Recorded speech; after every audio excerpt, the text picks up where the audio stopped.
ముందుగా అందరికీ నమస్కారం. నా పేరు డాక్టర్ సూర్యకిరణ్ సలాది. మనం మీరు చెప్పుకునే టాపిక్ మైగ్రేన్ అండి. దీన్నే పార్షియల్ నొప్పి అంటాం. సాధారణంగా చాలామందికి ఏంటంటే ఈ హెడేక్ కుడివైపు కానీ ఎడమ వైపు కానీ రైట్ కానీ లెఫ్ట్ సైడ్ కానీ రావటం, దీంతోపాటు నాజియా, వామిటింగ్ సెన్సేషన్ ఉండటం, దాంతోపాటు కొంతమందికి వామిటింగ్స్ ఎక్కువ అవ్వటం లాంటివి ఉంటూ ఉంటాయి.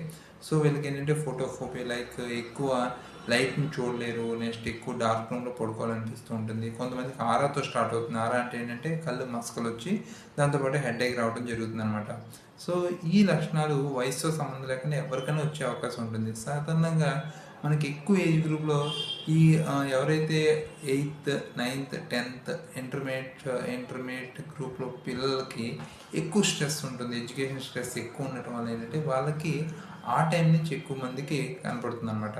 సో వయసుతో సంబంధం లేకుండా ఎవరికైనా వచ్చే అవకాశం ఉంటుంది. మెన్సెస్ టైంలో కూడా ఈ హెడేక్ వచ్చే అవకాశం ఉంది. కొంతమందికి నిద్ర లేకపోవడం వల్ల, కొంతమంది చల్లగాలికి ఎక్స్పోజ్ అవ్వడం వల్ల, కొంతమందికి ఇండైజెషన్ వల్ల, అరుగుదల సరిగ్గా లేకపోవడం వల్ల, స్ట్రెస్, యాంగ్జైటీ, వీటన్నిటి కారణాల వల్ల కూడా ఇది ట్రిగ్గర్ అయ్యే అవకాశం ఉంటుందన్నమాట.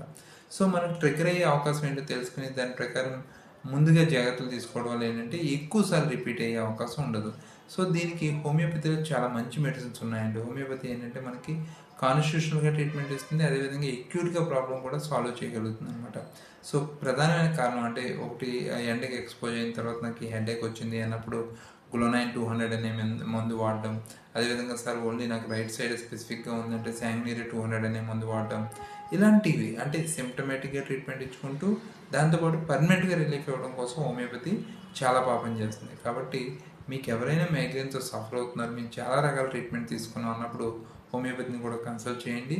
దీనికి చాలా మంచి పరిష్కారం హోమియోలో దొరుకుతుంది. Thank you very much. Me doctor Surya Kiran Saladi.